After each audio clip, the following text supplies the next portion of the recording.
Hi, I'm Rajneesh. And I'm Bridget, Welcome to Terascience. the podcast where reality matters. Today we had Dr. Paul Mills. We discussed whole health approaches, including meditation and yoga being included in different integrative health practices. And really, what excited me about this conversation was how these practices not only change how you feel yourself, not only self realization and self health, but also how we view the world and how we approach problems that affect us every day.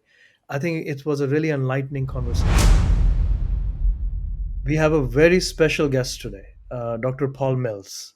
I met Paul when I went to the Chopra Foundation's meeting in Florida, and always enjoyed conversations with Paul. He's really knows a lot about meditation and its application in mental health. Paul is a professor of public health and family medicine, director of Center of Excellence for Research and Training in Integrative Health, former chief of behavioral medicine at the University of California, San Diego. And his work has been featured in Time Magazine, New York Times, National Public Radio, US News, World Report, Consumer Reports, just to name a few. So it's wonderful to have you here, Paul. Sure, I'd be happy to. And thank you for the introduction, Raj and Bridget. It's a pleasure to be on your podcast. I've been listening to some of your prior episodes with other guests and have enjoyed them. As you said, where reality matters, and I'm very interested in reality. Not the reality that's often shown to us, but what we know is more behind the scenes. How did I get into the work that I do? Certainly in the field of integrative medicine, behavioral medicine. What launched me in that direction were some experiences with meditation when I was a young kid. I learned transcendental meditation when I was in high school. And a few months into the practice, I had what's commonly called like an out of body experience. I left my Paul self behind and ended up in a larger self. And of course, this was new to me. I had no idea what was going on. And that led me on many, many years adventure of learning more about the Eastern philosophy or esoteric Western traditions. And of course, deepening my practice. And that eventually led me into science and the integrative side because I wanted to study meditation and everything about it to see how does it work and what is it revealing to us that we normally don't get exposure to in other aspects of our cultures and belief systems. And that led me ultimately really to meeting you. We were just speaking how we met in Orlando. It was last year, I think, as part of the Chopra Foundation. And I had been working with the Chopra Foundation maybe 6, 7 years. And that work really led because of my prior exposure to meditation, some of my learning with the Maharishi Mahesh Yogi, which was very much part of Deepak's path. So when we met and we started chatting and we compared our histories in that regard, there was such a resonance, just as far as the experience, but also just the worldview.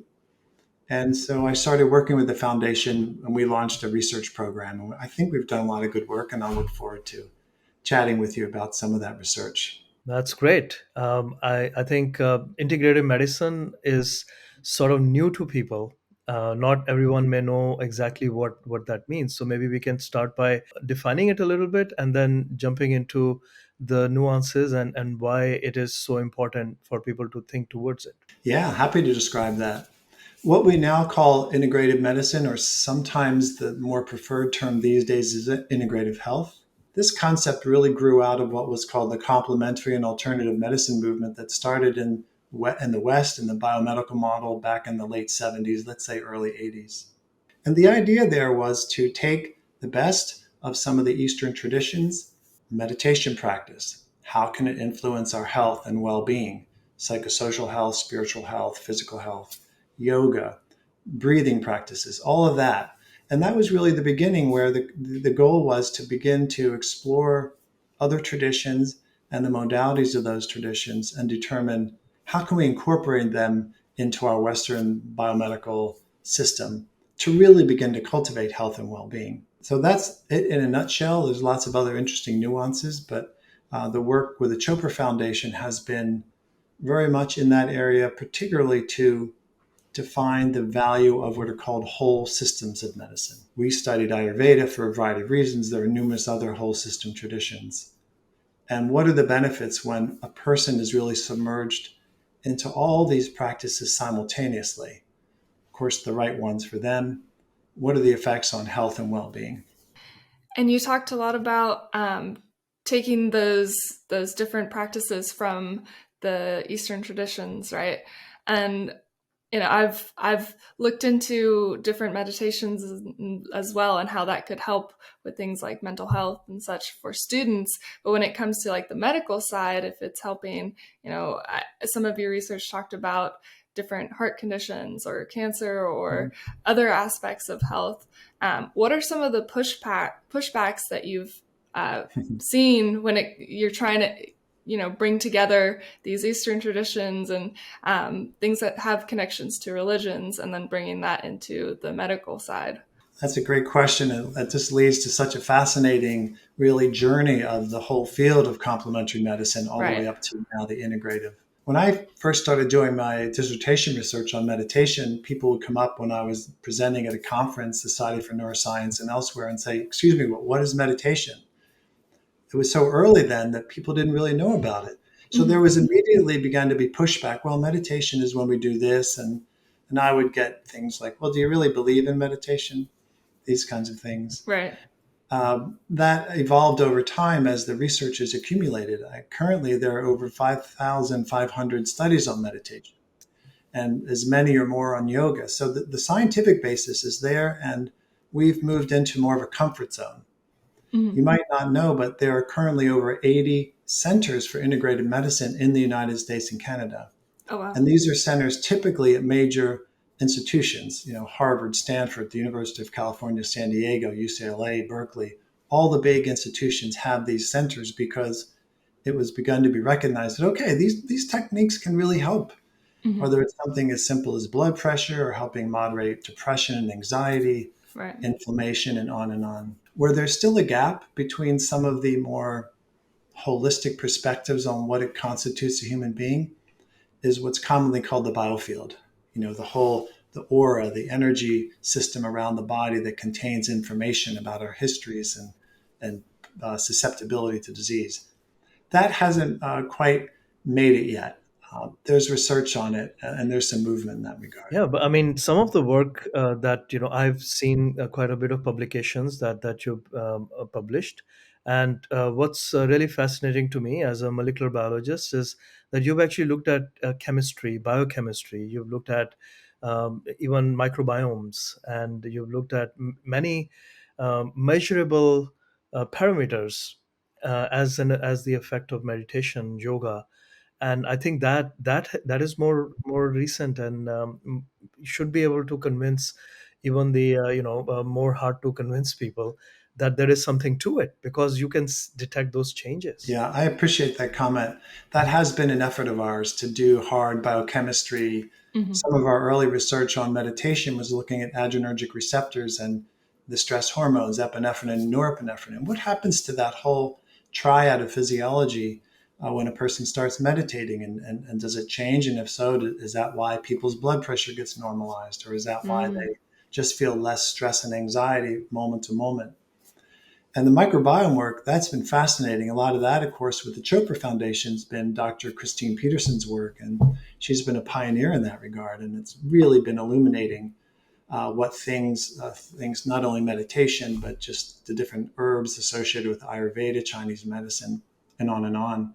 And she's been doing work linking how the microbiome can change with certain herbal concoctions and meditation for the benefit of people with different movement disorders, such as Parkinson's disease.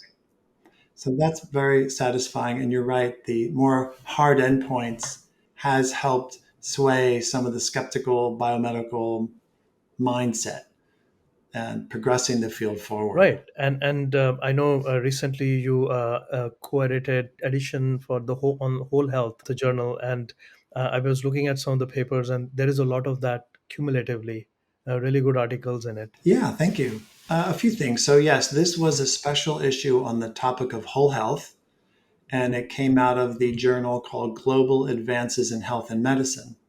And this is the official journal of what's called the Academic Consortium for Integrated Medicine and Health, which relates to those 80 centers I mentioned earlier. So anything integrative that these centers produce, they try to run it through this journal as kind of the mouthpiece of latest evidence.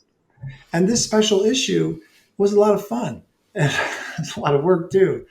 But Yes. the goal was to bring really the field of integrative health up to speed with some of the latest observations. Some of the work that we wrote in there and that Deepak wrote a special commentary had to do with the need to remember that the whole person is more than the body mind system. We have to include the transcendent aspect, the spiritual aspect. So we had several papers attending to that, which to me was really some of the most important aspects of the issue. Because the rest was more the standard biological, which is good, of course, but there is enough accumulating evidence that we've wanted to start push the conversation into really the transcendent consciousness itself. And I think the issue hopefully will have some push in that regard. We And had yeah, Bridget.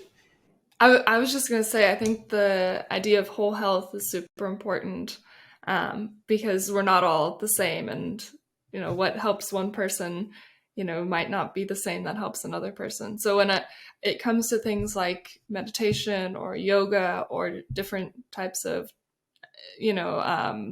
health, what's the word for it? Like intervention, maybe. How do you approach the implementation of that when what one person needs is so different to Mhm. somebody else per se in that whole health perspective? Yes, that is the question. And Right. really, as far as the world of integrated medicine and whole health, we're honestly not there yet. These various centers for integrated medicine I mentioned that do provide prescriptions for meditation, yoga, acupuncture, Reiki, all these other modalities, herbs, it's still all presented for the most part in the biomedical mindset. Mm-hmm. Meaning, oh, you have some low back pain. Here's a yoga prescription that might help you. These kinds of things. You have anxiety and high blood pressure. We're going to have you learn meditation. But as I said at the beginning, traditionally, and the beauty of whole systems such as Chinese medicine, Ayurveda, traditional Native American medicine, and on, Tibetan medicine, the whole approach is the person's evaluated simultaneously on multiple levels, mind, body, and the spiritual Mm-hmm. nature. And the prescriptions are given to all of those simultaneously and then implemented. So that's the goal of the integrated movement, certainly in the West and the US, but we're not there. I think just because of the way the biomedical mindset is oriented. It's just like the what's it, the ill for the pill for an ill. Mm-hmm. And we Yeah. still do that. Meditation for this, yoga for that. Someday it'll be becoming more comprehensive. And we've written about that.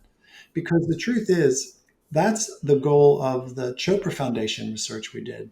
We thought, well, the integrative world is all about the evidence base. There were enough studies on meditation, for example, back in the day that, okay, it does work, let's use it, yoga, etc.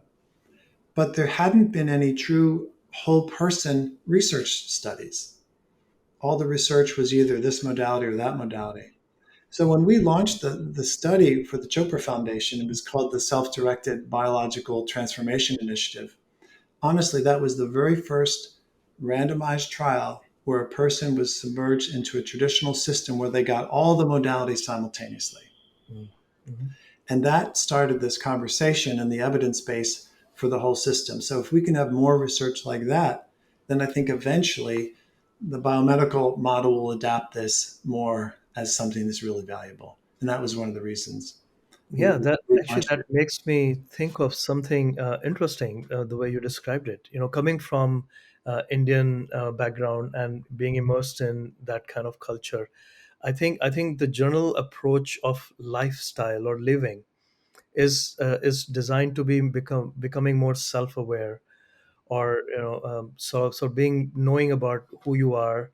And there are a lot of practices that help people there, and then alternative medicine kind of supports that thinking. I think here in the Western world it's a little bit flipped. We are trying to push the alternative medicine in a way that so that it applies to the whole, but there is less and less of that self realization and self awareness. So to me, it seems like we need that first in a way, and maybe that's where meditation can help. So self realization and self awareness, if one has that, then the acceptance of these practices will be almost automatic. Right. And that's kind of, I think it's fascinating how you were saying earlier, like prescription, like a yoga prescription. I think like I've never heard of that before, but almost in the like the Western culture, to take it seriously as like a something that could help you medically, saying that you have a yoga prescription, you got to do this to help you. That might actually have a difference in the way people, you know, take it seriously if they were to go to like a health center. And that's in that case, I think that's really interesting. Yeah. Yeah, agreed. It does have that effect. People have written about that Mm-hmm. within the biomedical model. And Raj, I really appreciated your perspective on that. Things have been a bit inverted. And I also agree that, for example, people can go out and learn yoga through places like core yoga, where yoga is being presented more as a physical exercise. But that's Right. okay, because it's like a gateway into a larger system, because the more a person practices these different things, other parts of their psyche and consciousness slowly get activated, that then lead to questions that then put them on this path of a greater opening. Mm-hmm. That is the other aspect, is it's hard to force somebody in that direction. You know, it's kind of a something that you have to do willingly to really have the benefits. Yep. Yeah. Yeah, and there is some a little bit of, I think, guidance is needed early on, because Mm-hmm. just getting into it is not that easy, unless if you know what your goal is. You need to be, if you're going towards self realization, you have to accept certain things about yourself before you can go into it. So there is some Mhm. guidance. And I mean, Deepak himself has an app, and I think, Paul, you also are involved with some of those. Are there any clinical trials, or there are like with Western medicine? Are there some clinical aspects talking about prescription? So, are there other similarities with this approach, like with clinical trials? Hmm. Uh, I'm not aware of any fully, Okay. but what you mentioned did remind me of something from the primary study we did with the Chopra Foundation. And this was this: we emerged people in the Ayurvedic system for 7 days. And what does that mean? Well, if they didn't know meditation, they learned a technique and they practiced it intensively. They practiced yoga intensively. They had Ayurvedic massages with certain oils specific for them. They had a certain diet specific for their constitution, and so on and so forth. In addition to the biological changes we saw, what was fascinating is what emerged from that was also a transformation in their consciousness. We documented with some of our psychosocial questionnaires, they had increases in self compassion. They had decreased in their sense of egotism and orientation to the world as a person who is playing a role in society. Their orientation expanded to be more than that, to be part of more of the world around them. We even gave a questionnaire which queries on this concept of non dual consciousness, and everyone's scores improved. It's not as if they went into non duality permanently, but there was a sense of expansion. So to me, that gets to your point, Raj, and really the wisdom of traditional systems. If you treat a person holistically, everything else starts turning on as it should be, because that's what we are innately anyway. We've just had these things bogged down and turned off for a variety of reasons of our Western mental intellectual culture. But that's not who we really are. Oh, And and these we Mm-hmm. just last week we had a recording, a wonderful conversation with Molly Beauregard, and she's teaching consciousness-based education. Mm-hmm. For young adults, and finding exactly the same things that you're describing. I think, especially at early ages, that if we train people to not get bogged down and become buried under all the issues and problems that are around them, they can easily emerge out by knowing, by self-realization, self-awareness.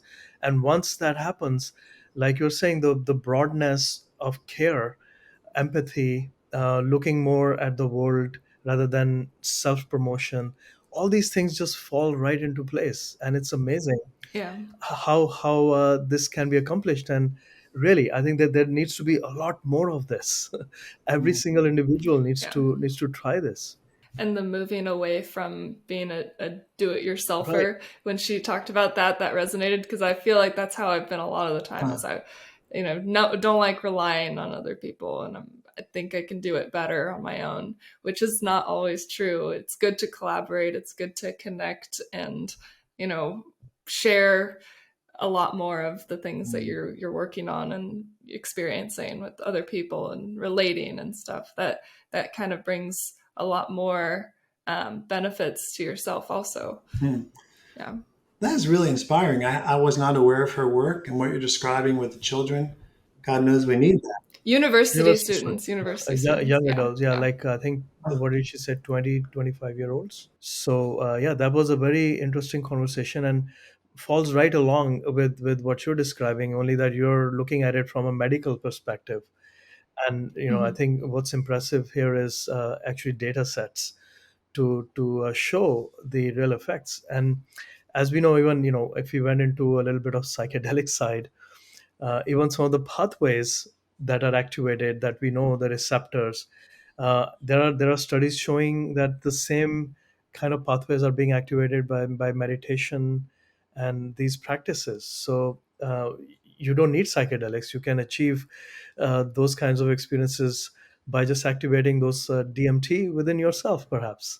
Yeah, there's more and more of that going on Right. with great effects. Well, earlier before we started recording, we mentioned the book, and that reminds me of the book that Right. I just wrote and will be coming out in October, because the book is about looking at more so biomedical scientists and some physicists and their spiritual life. And the first part of the book tracks, well, what happened? What was the circumstance where you had your, say, awakening, a transpersonal experience, a mystical experience, metaphysical? And it covers the gamut, but quite a few of them that I interviewed had it through psychedelics. Right. Mm. Before they took it, they had a very materialistic mindset. They felt that they existed within their mind and their body, and that was the whole of them. And then things I would Interesting. changed. say I'm one of them, Oh. but although I didn't have that much of a materialistic mindset even before, but I had more of it, more leaning more towards them. But then it did change. It was a life changing experience. Sorry, Bridget, you were saying. You're good. You're good. I was gonna say, I wonder how many of the same cases were also from maybe severe hardship, or feeling more on the side of being depressed or not anything well, and kind of getting from just so much suffering to realizing, oh, I can not suffer, and um, change the way that I see the world or think, and or handle my own thoughts. In that case, too. Absolutely, yes. The whole Yeah, gamut. yeah. For example, so Rajneesh, yes, I highlighted your story in the book in several spots, and it's really Yes, excellent thank you. because much of your section has to do with us when we, let's say, uncover the guru within, the self within, which gives us knowledge, which becomes our mentor along the path. But as far as Mm. different experiences, let's see, people have their awakenings through meditation practice. We mentioned psychedelics already. Some had awakenings by just lying on the grass, looking at the stars, and allowing themselves to merge into the infinite, which is often called Tibetan sky gazing as a technique. But this person didn't know about that technique because she did it when she was young. Oh, right. Yeah, and then she learned about it later. So Uh, that's interesting. So some people just kind of have it naturally without making an effort, or without knowing about it. It just kind of Right. happens. yep. That's an interesting aspect. Well, it is our true nature. So whatever it's going to take to reveal it, for some of us, a little harder than others, but eventually, hopefully, it finds its way through. Yeah. Right. Yeah. So you mentioned the book. Tell us the title, and you said it's coming out in October. We'll all be looking forward to it.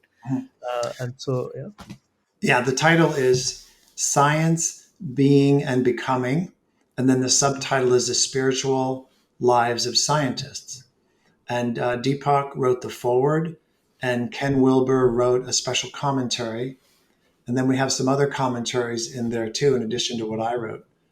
So the purpose of the book is to document that this stuff has been going on, it's going on, and how is it transforming science itself? Yeah, And I think science is opening a little bit more towards these approaches, along with psychedelics and in therapeutic applications, and other resources that we've always had, but we always distanced ourselves from it. So I'm glad that science is looking more towards these things, because they can have a huge differential positive effect without the pharmaceutical approaches. And I think we have to come up with a model that becomes profitable, because only then it can survive. well, if health and well-being were profitable, that's going to be the model.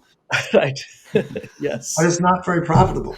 The, Right, right. yeah, it's a tricky Yeah. path. So that's definitely one of the challenges. Yeah. Yeah. Yeah. Yeah. And What do you yeah, Bridget, Yeah, go ahead. yes, there were people in the book whose transformations occurred as a result of intense stress, family Mm. stress. Parents who were not healthy had mental illnesses, and the stress it caused in the family was so intense that it did lead to a kind of opening for them. There were several who just had so much depression in medical school that led them to seek things out and then had a path and an opening. So there are innumerable stories as there are people, and I've just documented a few of them in the book. It's about 30 people that I interviewed, but Yeah, they're it's amazing. fascinating. I really we're really looking forward to that, because each story will have Yeah. something exciting and different to share. And as a cumulative, I think many people will be able to relate to many of those stories. I hope so. Mm. Part of the reason of the book, there were a couple, but a primary one for me is over my years at the university, I've watched many young biomedical scientists and other scientists in training struggling with getting their mind into the materialist scientific mindset when they themselves are innately more holistic for whatever reason. And we would have conversations, and I would try to guide them and assure them, you can do this and it'll work out.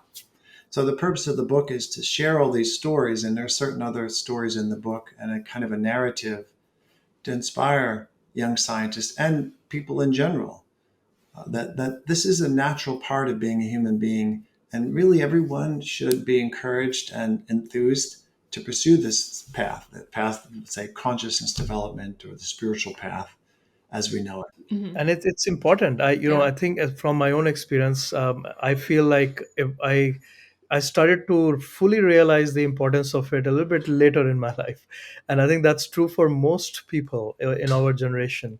And it's really important to push it forward a little bit to the younger generation, if you want to make a better world, take care Mhm. of the planet. This is the most important thing we can do, to make people realize early on how important it is to know what they can feel, how they can relate to the world, and what they can do for the world. And it just makes lives better. It makes everyone much better. It's hard. I feel like when you're younger, and especially my generation and even younger than my generation, to know what is important. Like when we go online, it seems like there's so many things that are important, and they're all kind of arbitrary a lot of the time and time consuming. And it's hard to really narrow it down for yourself to know what you want to spend your time on or educate yourself on, or even just take the time to learn different practices that require patience with yourself. um, so I don't know if you have any ideas Advice. or tactics when it comes to like, or advice, yeah, when it comes to sharing it with younger generations. But I think that is one of the biggest impactful areas of increasing people's awareness of this type Mhm. of integrative health. Yeah, what you said really, it just fills my heart with compassion because I see that in so many young people, nieces and nephews and family and friends and on, because the young kids are so bombarded with so much information. And it's hard to know what's true, what's not true, Hmm. what's relevant for me Right. to take up and follow. Yeah. And for me, honestly, this gets back to the importance of the spiritual path because when a person's on a spiritual path and they're developing, they're developing, amongst other things, their own inner wisdom, their own inner guidance. It's well documented in some of the more esoteric traditions how certain aspects of our, let's say, biofield system, there's even specific chakras that get activated that support our own inner wisdom. So that the guidance, what's good for me, I begin to know within my own self. I'm not having another person Mhm. tell me what I should or shouldn't do, go this way, go that way, and so forth. It's Right. wisdom. It's often called discernment on the spiritual path. And ultimately, I'm all for human beings becoming utterly sovereign unto themselves, true self determination based on their own spiritual wisdom. And that then would be an Mhm. entirely different world that we would live in a society based on that level of choosing what to do and what not to do. And it also influences how we treat another person. Because honestly, the more spiritually Mhm. developed we are, there's more love and compassion, and we treat other people also as someone worthy of having love and compassion and guidance that they need That's really develop well said. in Yeah. that regard. Very Yeah. well said. I think that's really is an Yeah, important definitely. aspect for young people to realize, and it's hard in the current environment because we teach our schools and colleges train them to chase their dream, and it's always a race. Whereas a dream, I think if you allow yourself to dream, then the rest just falls in place. You don't have to chase anything. Mm, uh, and but yeah, but Mhm. it's usually it's later when we realize that, and then you yeah. look back, oh, I could have done these things in much more easier way and not gone through this hardship. But Joseph Campbell, his main advice to people was follow your bliss. What ah, did that mean? He yeah, said Mhm. it over and over. What it means is follow your inner guidance. Because when we're doing things that are fulfilling to us, we do have more joy and a sense of bliss and meaning in life. Right. yeah, But it's Right. unfortunate, as you said, Rajneesh, that most of us, when we're young, we're kind of given guidance other than that from the internal compass, and it's more the social family compass. But some people, maybe more and Mhm. more people now, do wake up over time and say, okay, I've had enough of this. I've always wanted to do this, and I'm going to do it. And those are some of the books I really love to read, Mhm. right, where somebody was deep in a long career and they've always had this nagging sense. They weren't happy, certainly, but they were good at it. And this gets to an area that some people Mhm. speak about. All of us have, let's say, fields of expertise. right, So I can be good at a lot of jobs, but what's my field of genius, my realm of genius? And genius gets to what am I here really to do, to develop, and what are my gifts Mhm. that I can give to other people? right. And that you find by Right. following your bliss, your intuition, you know, inner Yeah. guidance. Would you say that during the pandemic, more people actually started to pay attention to that and maybe took up more of the things that they like to do? So pandemic had some positive impacts as well. Agreed. Yeah. I certainly know many people who made some major changes to career because of that. It's curious. This is a sidebar, but I was looking to buy a new guitar yesterday, actually, and I was online and was looking for a specific model that Mhm. I had when I was in college, trying to get another one like it. And it's so interesting when the pandemic started, the price of guitars I noticed online jumped up quite a bit because there are these graphs, Right. the years and months, and I thought, wow, that's great. Yeah. All these closet musicians Yeah. during the pandemic said, damn it, I'm finally going to learn how to play. And maybe we'd see the same thing for pianos and Yeah. wind instruments and percussion. Yeah. So yeah, Yeah, probably. Right. Books. More creative Yeah. outlets. More yeah, people staying home and Mhm. spending more time being creative. And I think also on the flip side of that, when you're thinking about understanding or sensing what that bliss is and then mm, deciding to follow it, I think the other side is understanding what you're doing right now that's really not, making you happy or fulfilled or at any way, mm, happy with your life, and being able to stop that or change course. And like you said, if someone's in a full-time career and knowing that okay, maybe that's time to put that aside and follow, what it is that your bliss is, or try other things to find it. It's hard when things are centered around money, but if you have the opportunity to stop certain things, that's also, important. Thank you for I that. think. That makes a lot of That sense makes to me. sense. To me, that's a lot of wisdom right there, what you just said, because it goes part and parcel.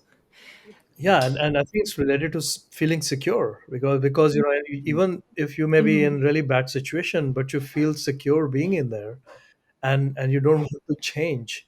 but Right. but then this is Right. the whole amazing thing that I also experienced when I started practicing this. What it allows to you to do is distant yourself, as yourself, from other things, and as that distance occurs, then you feel secure within yourself. Then you don't have to rely on external securities, and that really changes and allows you to then make those kinds of decisions. And that's really a Mhm. really amazing process. Beautiful. Yeah. The simple way that I think about it is, like, if you're making a to-do list of things you want to do, it's also make a to-stop list of things that you want to not have to You do should in the long operationalize run. that. Bridget, stop Yes. this. Put it online. Write a book. I don't know. Get it No, out no, she has prescribed yoga, and she started working. That's the prescription is write a there. to-stop list. That's very cool. That's funny. Yeah. Well, great. Yeah, Paul, would you like to share that's super something interesting. else, a project you're working on, or something that you'd like to share? Well, the book had me so immersed, and that's Right. really off my plate. More so Yeah. as of this morning, where I just finished a few more paragraphs, where I had some ideas over the weekend. I think otherwise, I'd just like to go follow up on what you were saying, Bridget. This idea of the stopping, and you were referring to it, Rajneesh, but it is often hard for a person because we're in something that's known and is Mhm. comfortable. It could be Mm-hmm. there's the financials Right. that are comfortable. It could be, well, I'm living in a family or a living situation with somebody. It's not good. Perhaps there's abuse, or you're just depressed, or there's not things there that you want, but it's familiar. So you just keep Right. hanging with it. And it does Right. take something deep inside and some courage to find the way out of that. But from what I've seen through people's stories, the people who ultimately do that might have a rough spot for, who knows, a year or two getting reoriented, but eventually the life becomes much more meaningful and full of joy. And then Mm-hmm. they're in a position, again, this idea that each of us as people have gifts to share in the world. And it's only under those kind of circumstances where those gifts can begin to emerge. And then we give them out. And then other people's lives are better too. So, That's Yeah. wonderful. Yeah, that's Yeah, I think that's really beautiful. And overall, I think the research that you do and the publications that you're putting out there are really important. So I hope we're able to share that a little bit more with the podcast. And if you're listening, please share this interview and discussion with Paul and to anybody and we'll else that you have think might be Paul interested back as well. after the book comes out, which is not too far. hey, that's great. We could Yeah. do a book launch. Yes. Awesome. Yeah, All right, yeah, let's do Good. it. Yes. And maybe you could post the link Awesome. to the special issue for those who are interested in the integrative world. Yes. They could Yes. see all the Yes. papers. We'll put Okay, that in the thank you for that. description for We'll do that. sure. Yeah. Thank you, Paul, Yeah, for joining us on the Terra it's been a Science pleasure. podcast. Thank you. Please like and subscribe, hit the notification bell if you'd like to hear any more of our future episodes, and we'll see you in the next one.